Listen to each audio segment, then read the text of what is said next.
In 1943, a German industrialist named Oskar Schindler faced a moment that would etch his name into history.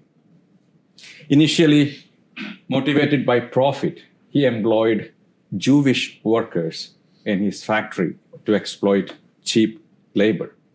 But as the Holocaust horrors escalated, he began to see his workers not as pawns, but as people. Risking everything, his wealth, reputation, and even his life, he pivoted, spending his fortune bribing Nazi soldiers to save over 1,200 lives. When asked why, he confessed, "I could not just stand aside." This is the same pivot Queen Esther makes in today's first reading. She is no warrior, no prophet. She's a woman caught in the machinery of an empire, a queen by accident, a Jew by birth, an outsider masquerading as an insider.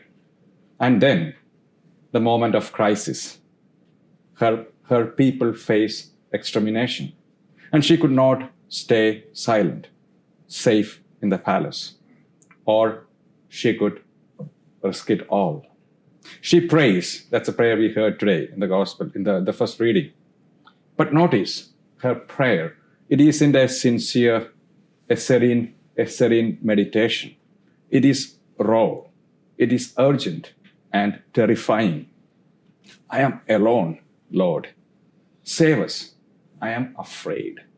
And this isn't the polished faith of someone certain of victory. It is the desperate faith of someone who knows the stakes. And then she moves. She doesn't wait for God to magically intervene just because she prayed. She strategizes, she schemes, she weaponizes, she acts. She hosts banquets and exploits the king's affection. Faith is not passive, it is kinetic. We have all had our Esther moments.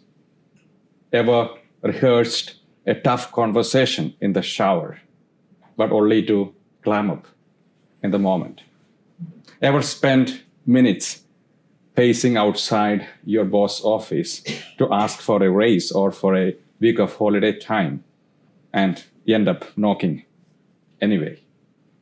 The times when you draft and delete that email a dozen times, and half the time you are hoping the Wi-Fi goes down, so you have an excuse not to send it.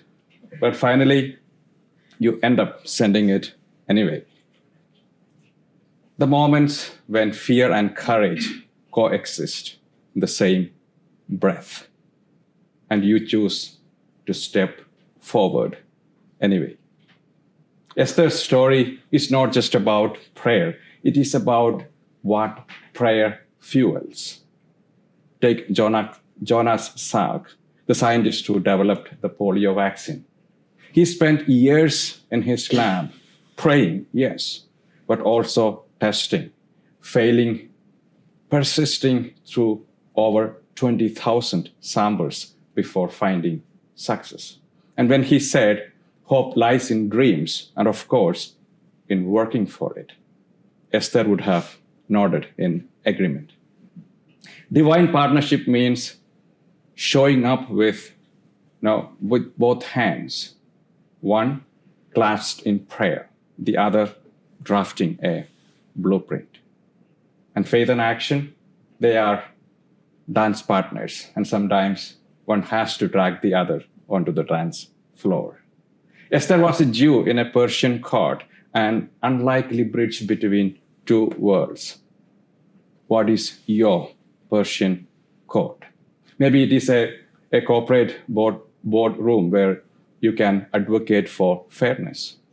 Maybe it is a classroom for a teacher where you can be the voice for the voiceless. Maybe it is even your own family dinner table or your reading group where hard but necessary conversations need to happen.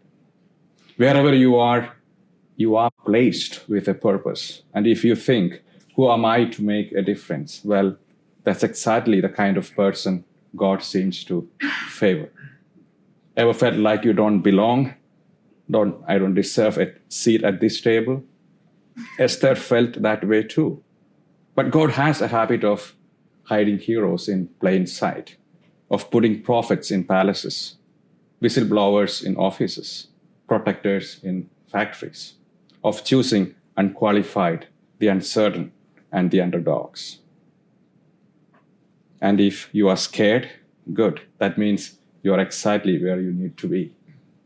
And finally, the name Esther comes from the Persian word for star. And stars are not just pretty ornaments in the sky.